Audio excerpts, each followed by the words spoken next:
ലോക ഭൂപടത്തിൽ ഒരു ചെറിയ ബിന്ദു. എന്നാൽ ലോക ചരിത്രത്തെ ഇത്രയധികം സ്വാധീനിച്ച മറ്റൊരു രാജ്യമില്ല.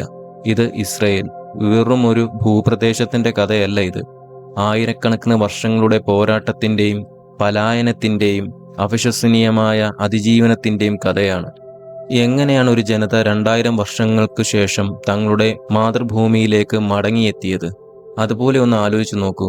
ലോകത്തിന്റെ പല കോണുകളിലായി ചിതറിപ്പോയ ഒരു ജനത 2000 വർഷങ്ങൾക്ക് ശേഷം തങ്ങളുടെ പഴയ മണ്ണിലേക്ക് തിരിച്ചെത്തി ഒരു രാജ്യം കെട്ടിപ്പടുക്കുക. അതും ലോകത്തിലെ ഏറ്റവും ശക്തമായ അയൽരാജ്യങ്ങളെ വെല്ലുവിളിച്ചുകൊണ്ട്. ഇസ്രായേൽ എന്ന പേര് കേൾക്കുമ്പോൾ നമ്മുടെ ഉള്ളിൽ ആദ്യം വരുന്നത് യുദ്ധങ്ങളുടെയും മിസൈലുകളുടെയും വാർത്തകളാണ്. എന്നാൽ ഈ സംഘർഷത്തിന് പിന്നിൽ ആയിരക്കണക്കിന് വർഷം പഴക്കമുള്ള രക്തം പുരണ്ട ഒരു ചരിത്രമുണ്ട്. കേവലം ഒരു തുള്ളിയോളം വലിപ്പമുള്ള ഈ രാജ്യം എങ്ങനെയാണ് ലോകത്തെ വിറപ്പിക്കുന്ന സൈനിക ശക്തിയായി മാറിയത്? മണലാരണ്യങ്ങളെ ഇവർ എങ്ങനെയാണ് ആധുനിക കൃഷിഭൂമികളാക്കി മാറ്റിയത്? ഇത്തരം കാര്യങ്ങളാണ് ഇന്നത്തെ ഈ വീഡിയോയിലൂടെ വിശദമാക്കുന്നത്. ഈ ചരിത്രം പൂർണ്ണമായി അറിയണമെങ്കിൽ വീഡിയോ അവസാനം വരെ കാണാൻ ശ്രമിക്കുക. അതുപോലെ നമ്മുടെ ചാനലിൽ നിങ്ങൾ പുതിയതാണെങ്കിൽ ഇപ്പോൾ തന്നെ ചാനൽ സബ്സ്ക്രൈബ് ചെയ്ത് വീഡിയോയ്ക്കൊരു ലൈക്ക് നൽകുക. നമുക്ക് വീഡിയോയിലേക്ക് കടക്കാം. Welcome back to my channel world pages by Nithin. BC 2000 കഥ തുടങ്ങുന്നത് എബ്രഹാമിലൂടെയാണ്. ദൈവീകമായ ഒരു വാഗ്ദാനം വിശ്വസിച്ച് അദ്ദേഹം മെസൊപ്പൊട്ടേമിയയിൽ നിന്ന് ഇന്നത്തെ ഇസ്രായേൽ പ്രദേശമായ കനാനിലേക്ക് യാത്ര തിരിച്ചു. എബ്രഹാം, മകൻ ഇസഹാക്ക്, കൊച്ചുമകൻ യാക്കോബ്, ഇവർ ഇസ്രായേൽ ജനതയുടെ പിതാക്കന്മാരായി അറിയപ്പെട്ടു. യാക്കോബിന്റെ മറ്റൊരു പേരാണ് ഇസ്രായേൽ.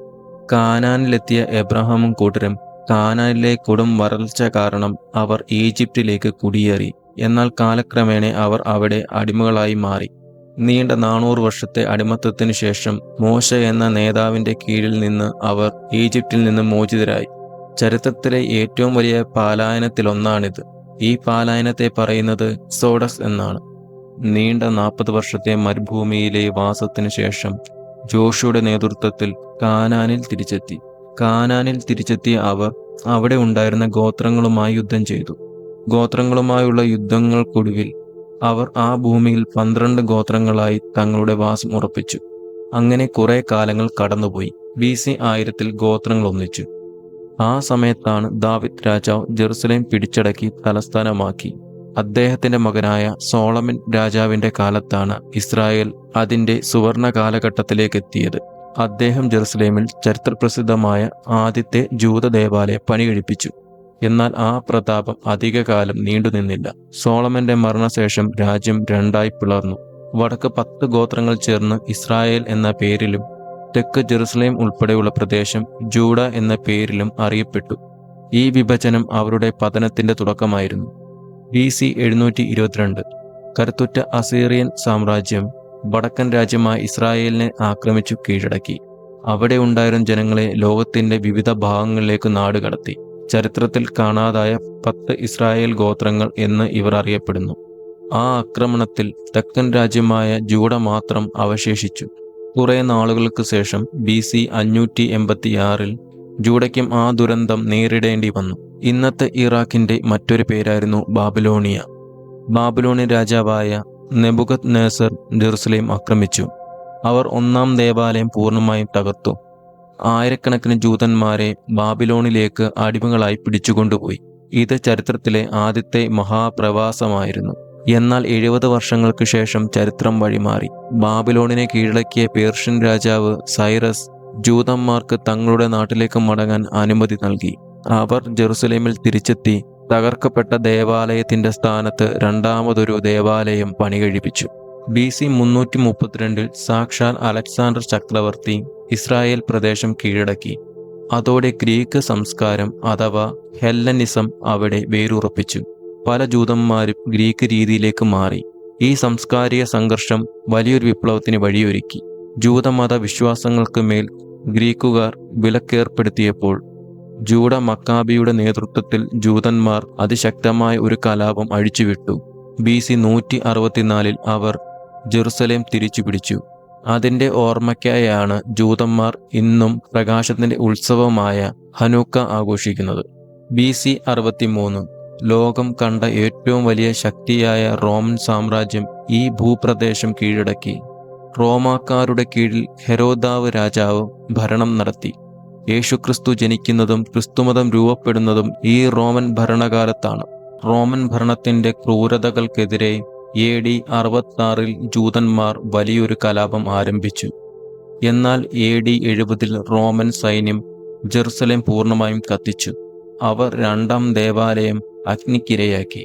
ഇന്നും അവശേഷിക്കുന്ന ആ ദേവാലയത്തിന്റെ ഒരു മതിൽ മാത്രമാണ് ജൂതന്മാരുടെ ഏറ്റവും പവിത്രമായ വിലാപമതിൽ.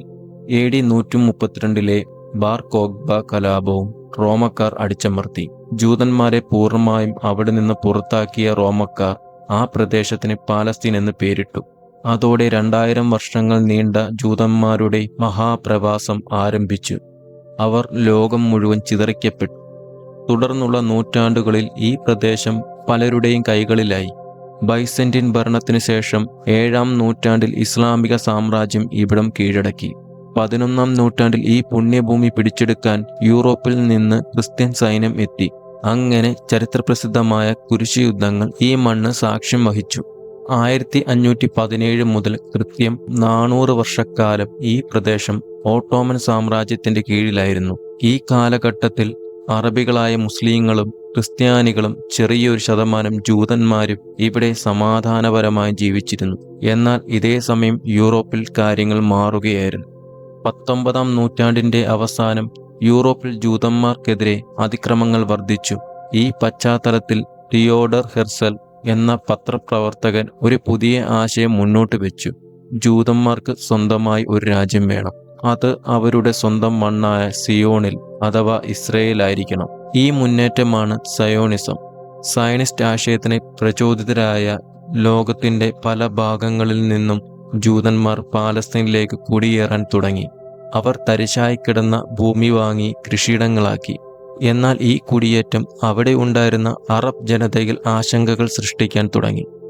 1-ാം ലോക മഹായുദ്ധത്തിൽ ഓട്ടോമൻ സാമ്രാജ്യം പരാജയപ്പെട്ടു. പ്രദേശം ബ്രിട്ടീഷ് നിയന്ത്രണത്തിലായി. 1917 ബ്രിട്ടൻ ബാൾഫോർ പ്രഖ്യാപനം നടത്തി.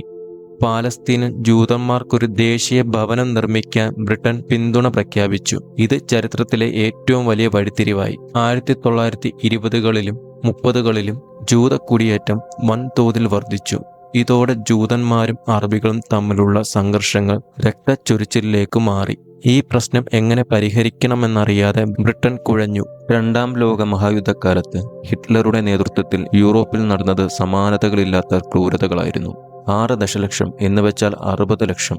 60 ലക്ഷം ജൂതന്മാരെയാണ് നാസികൾ കൊന്നൊടുക്കിയത്. ഹോളോകോസ്റ്റിൽ നിന്ന് ജീവൻ രക്ഷപ്പെട്ടവർ തങ്ങളുടെ സ്വന്തം രാജ്യം എന്ന സ്വപ്നവുമായി പാലസ്തീനിലേക്ക് ഒഴുകി. പ്രശ്നം പരിഹരിക്കാൻ കഴിയാതെ ബ്രിട്ടൻ പിന്മാറി. വിഷയം ഐക്യരാഷ്ട്രസഭയിലെത്തി അഥവാ UN-ൽ. 1947 നവംബർ 29 UN ഒരു ചരിത്രപരമായ തീരുമാനമെടുത്തു. പാലസ്തീനെ വിഭജിക്കുക. പാലസ്തീനെ വിഭജിച്ച് ഒരു ജൂതരാജ്യവും ഒരു അറബ് രാജ്യവും രൂപീകരിക്കുക. ജെറുസലേം അന്താരാഷ്ട്ര നിയന്ത്രണത്തിലായിരിക്കും. ജൂതന്മാർ അത് അംഗീകരിച്ചു. പക്ഷേ അറബ് ലോകം അത് പൂർണ്ണമായും തള്ളിക്കളഞ്ഞു. 1948 മെയ് 14 ഡേവിഡ് ബെൻ ഗൂരിയൻ ഇസ്രായേൽ രാജ്യത്തിന്റെ രൂപീകരണം പ്രഖ്യാപിച്ചു. നീണ്ട 2000 വർഷങ്ങൾക്ക് ശേഷം ജൂതന്മാർക്ക് സ്വന്തമായി ഒരു രാജ്യമുണ്ടായി. എന്നാൽ തൊട്ടടുത്ത ദിവസം തന്നെ 5 അറബ് രാജ്യങ്ങൾ ഇസ്രായേലിനെ ആക്രമിച്ചു. അത്ഭുതകരമെന്ന് പറയട്ടെ, ആ യുദ്ധത്തിൽ ഇസ്രായേൽ വിജയിക്കുകയും UN നൽകിയതിനേക്കാൾ കൂടുതൽ പ്രദേശങ്ങൾ പിടിച്ചെടുക്കുകയും ചെയ്തു. ഇസ്രായേലിന്റെ ചരിത്രം പിന്നീട് യുദ്ധങ്ങളിലൂടെയായിരുന്നു. 1967 6 ദിന യുദ്ധത്തിൽ വെറും 6 ദിവസം കൊണ്ട് ഈജിപ്റ്റ്, ജോർദാൻ, സിറിയ എന്നീ രാജ്യങ്ങളെ പരാജയപ്പെടുത്തി ഇസ്രായേൽ ജെറുസലേം അടക്കം മുഴുവൻ പാലസ്തീൻ പ്രദേശങ്ങളും പിടിച്ചെടുത്തു. 1973 യോം കിപ്പൂർ യുദ്ധത്തിൽ കനത്ത തിരിച്ചടി നേരിട്ടെങ്കിലും ഇസ്രായേൽ അതിജീവിച്ചു. നിരവധി സമാന്തര ശ്രമങ്ങളും കരാറുകളും ഉണ്ടായെങ്കിലും ഇസ്രായേൽ പാലസ്തീൻ സംഘർഷം ഇന്നും ലോകത്തെ ഏറ്റവും സങ്കീർണമായ വിഷയമായി തുടരുന്നു. 4 ചുറ്റും ശത്രുക്കളാൽ ചുറ്റപ്പെട്ടിട്ടും ടെക്നോളജിയിലും പ്രതിരോധത്തിലും കൃഷിയിലും ലോകത്തെ മുൻനിര രാജ്യങ്ങളിലൊന്നായി ഇസ്രായേൽ മാറി. ചുരുക്കത്തിൽ ഇസ്രായേലിന്റെ ചരിത്രം എന്നത് ഒരിക്കലും അടിയറവ് പറയാത്ത ഒരു ജനതയുടെ അതിജീവനത്തിന്റെ ചരിത്രമാണ്. ഈ വീഡിയോ നിങ്ങൾക്ക് ഇഷ്ടമായെങ്കിൽ ലൈക്ക് ചെയ്യുക. ചാനൽ സബ്സ്ക്രൈബ് ചെയ്യാനും മറക്കരുത്. നിങ്ങളുടെ അഭിപ്രായങ്ങൾ താഴെ കമന്റ് ചെയ്യുക. അടുത്ത വീഡിയോയിൽ വീണ്ടും കാണാം. നന്ദി.